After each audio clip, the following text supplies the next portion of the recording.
Hola amigos, el día de hoy vamos a hablar sobre los suplementos de proteína.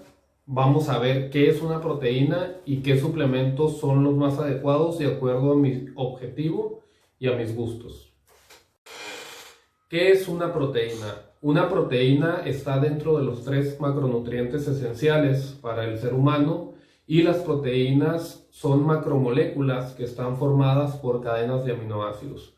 Para que se den una idea, una proteína es como una pared que está formada por ladrillos. La proteína es la pared y los ladrillos son los aminoácidos. Una proteína no se podría formar si no existieran estos aminoácidos.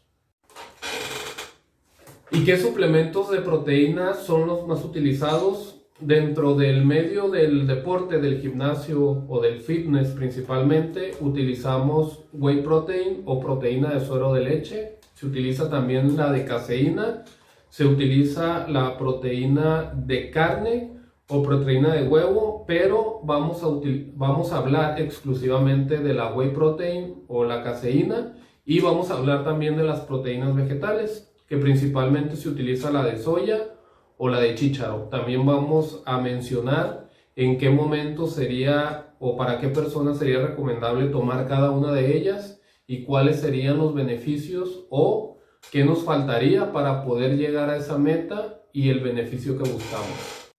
Las proteínas lácteas o de la leche básicamente se van a dividir en dos. En proteína de caseína, que son el 80% de las proteínas de la leche, y el 20% restante de las proteínas van a ser de suero de leche. La caseína se digiere más lentamente o se absorbe más lentamente, y la whey protein o suero de leche se digiere o se absorbe más rápidamente. Dentro de la whey protein básicamente se divide en 3, en concentrada, aislada e hidrolizada. La concentrada es un suplemento que va a traer desde un 40 hasta un 80% de proteínas, y el resto van a ser carbohidratos y grasas. Dentro de la aislada, del 70 al 90% de este suplemento va a traer proteínas, y lo que sucede con esta proteína es que se aísla precisamente de los otros nutrientes para que tú así puedas consumir la proteína como tal y puedas ahorrarte las calorías de carbohidratos y de grasas. Y dentro de la proteína hidrolizada es una proteína predigerida, es una proteína que es de más fácil asimilación para el intestino y por ende se puede absorber más rápidamente.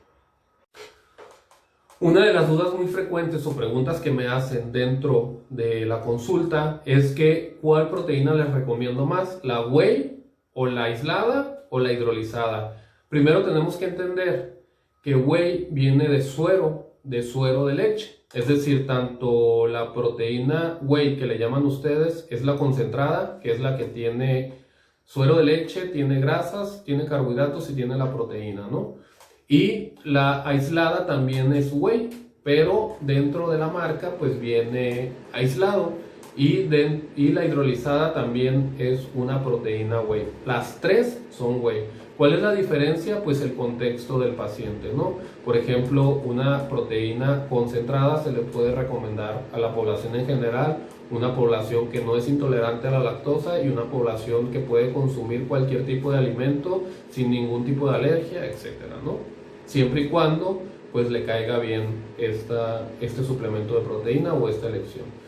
Las aisladas se recomiendan más para personas que tal vez quieran perder peso, sobre todo para deportistas que quieren dar bajos niveles de grasa, en el caso de los deportistas de fisicoculturismo, que necesitan mantener el volumen muscular, pero también necesitan bajar los niveles de grasa. De esta manera nosotros nos ahorramos las calorías que vienen de los carbohidratos y las grasas y le estamos llegando al requerimiento de proteínas que este deportista necesita.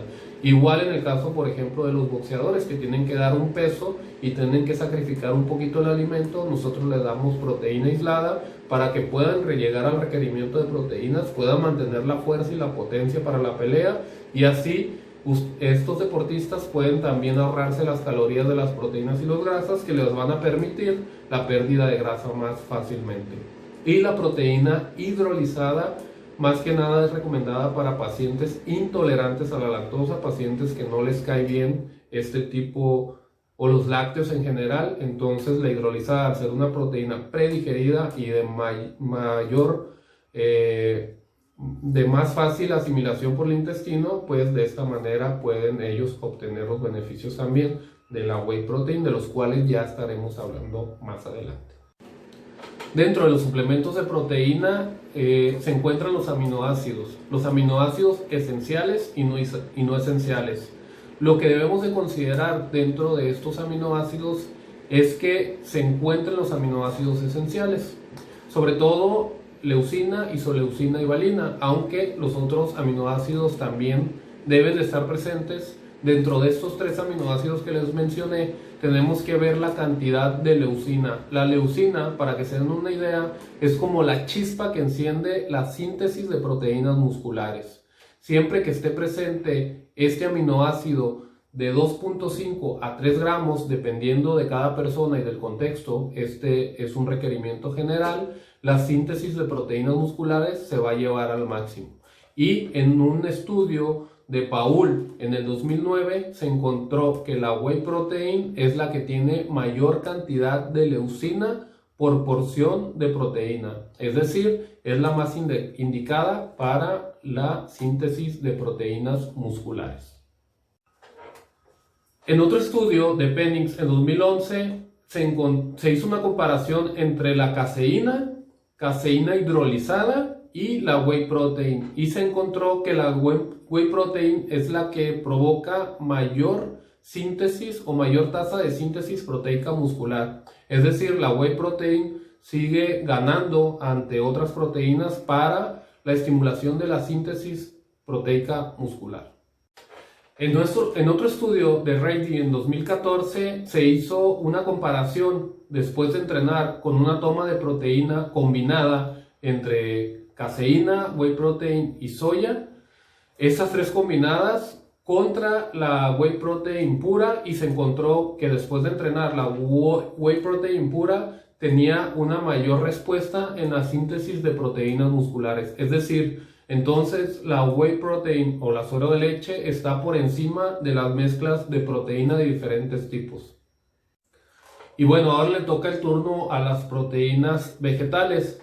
¿Cuál es la diferencia entre una proteína animal y como puede ser la suero de leche, y una proteína vegetal? Que las proteínas vegetales tienen un perfil de aminoácidos esenciales menor o limitante de acuerdo a las proteínas de origen animal. Esto quiere decir que las proteínas también vegetales tienen una menor digestibilidad, es decir, se absorben menos por el intestino delgado, y también tienen una menor cantidad de aminoácidos esenciales o aminoácidos de cadena ramificada, como son la leucina, isoleucina y valina. Sobre todo el aminoácido leucina, si este hace falta, recordemos que la leucina es el aminoácido que prende la chispa para la síntesis proteica muscular, y si no se encuentra en cantidades adecuadas dentro del suplemento de proteína o dentro de la ingesta de proteína, pues la síntesis de proteínas musculares se va a ver limitada, y de esta manera pues va a haber menor ganancia de músculo o de masa muscular. Entonces, de acuerdo a estas referencias que les doy, pues la proteína vegetal va a ser recomendada nada más para personas que no consuman alimentos de origen animal. Es más difícil ganar masa muscular para las personas que no comen alimentos de origen animal, para las personas veganas, no necesariamente, siempre y cuando puedan acercarse a un nutricionista y puedan valorar bien la cantidad de proteínas que consumen en el total de su dieta, puedan suplementarlas y además puedan revisar ese perfil de aminoácidos y que se encuentren todos los aminoácidos esenciales en cantidades correctas para la síntesis proteica muscular. No solamente la leucina tiene que hacer falta, sino también puede hacer falta otro aminoácido como puede ser la lisina o la metionina, que si no se encuentra alguno de estos, puede ser que el resto de los aminoácidos ya no se utilice para la síntesis de proteínas y se oxiden. Entonces sí es muy importante en el caso de estar consumiendo proteínas vegetales o querer llevar una nutrición vegetariana, pues asistir a un experto del tema que les pueda orientar en cuanto al contenido proteico de los alimentos y les pueda suplementar de manera correcta para que ustedes puedan alcanzar sus metas. Como pueden ver, no es simplemente elegir un suplemento porque se me antojó o porque se me hace que es mejor o porque se me hace que es más saludable, sino va a depender siempre del contexto de cada persona, del objetivo y también de los gustos, por supuesto. Se respeta mucho a aquellas personas que son vegetarianas o veganas y que no consumen este tipo de proteínas de origen animal, y hay opciones veganas, importantes para poder suplir esos o llegar más bien a los requerimientos, sobre todo de proteínas de acuerdo a su meta. Y entonces, ¿cómo elijo el suplemento de proteína adecuado para mí? Siempre hay que ver el contexto de cada uno o de cada persona y hacerse una serie de cuestionamientos y preguntas. Yo siempre les digo, ¿eres intolerante a la lactosa? Me dicen que sí o que no. Si eres intolerante a la lactosa, pues hay que primero ver la opción de una proteína hidrolizada, es decir, una proteína que ya venga predigerida y pueda ser fácilmente asimilada por mi sistema digestivo y se pueda absorber. Después, ver si estoy en un proceso de pérdida de peso o estoy en un proceso de pérdida de grasa corporal, y entonces utilizar a lo mejor una proteína aislada en caso de que estemos en ese proceso y que no seamos intolerantes a la lactosa o que no tengamos ningún problema. Y también se puede utilizar una proteína completa siempre y cuando lo quiero nada más utilizar como una herramienta para hacer algún alimento entre comidas después de entrenar, porque mi trabajo no me permite de alguna manera estar calentando mi comida, estar comiendo a cada rato, etcétera, y estoy en un proceso donde necesito llegar al requerimiento de proteínas. La proteína completa puede ser una herramienta excelente, y la proteína vegetal dejémosla para personas que no consumen alimentos de origen animal. Es una herramienta importante para esto, y básicamente esas serían mis aportaciones en cuanto a cómo elijo mi proteína. Va a depender del contexto de cada persona, y sí traten siempre de acercarse a un profesional, a alguien que sepa acerca de estos temas y que les pueda guiar de una manera más adecuada sobre qué suplemento de proteína elegir y cuál sería el adecuado para mí. El número 1 y el top, recuerden, es el suero de leche o la whey protein. Traten siempre de consumir principalmente ese, y si no pueden, si son intolerantes a la lactosa o de plano ya probaron todos los tipos de suero de leche y les cayeron mal, ya vayan más por opciones de proteína de carne o proteína de huevo, y ya finalmente para personas veganas la proteína vegetal, pero acérquense a un profesional para que pueda evaluar el perfil de aminoácidos de esa proteína y pueda decirles qué cantidad es adecuada para ustedes, en qué momento del día, y si hay que agregar algún otro suplemento de aminoácidos o alguna otra cosa, etc. Espero haberles ayudado con este video. No olviden darle me gusta al video y compartir, y además suscribirse a mi canal, porque así me ayudan a seguirles aportando estos videos que pueden llegar a ser útiles para ustedes. Chao, que tengan excelente día y los veo próximamente en otro video. Hola amigos, el día de hoy vamos a hablar sobre los suplementos de proteína. Vamos a ver qué es una proteína y qué suplementos son los más adecuados de acuerdo a mi objetivo y a mis gustos.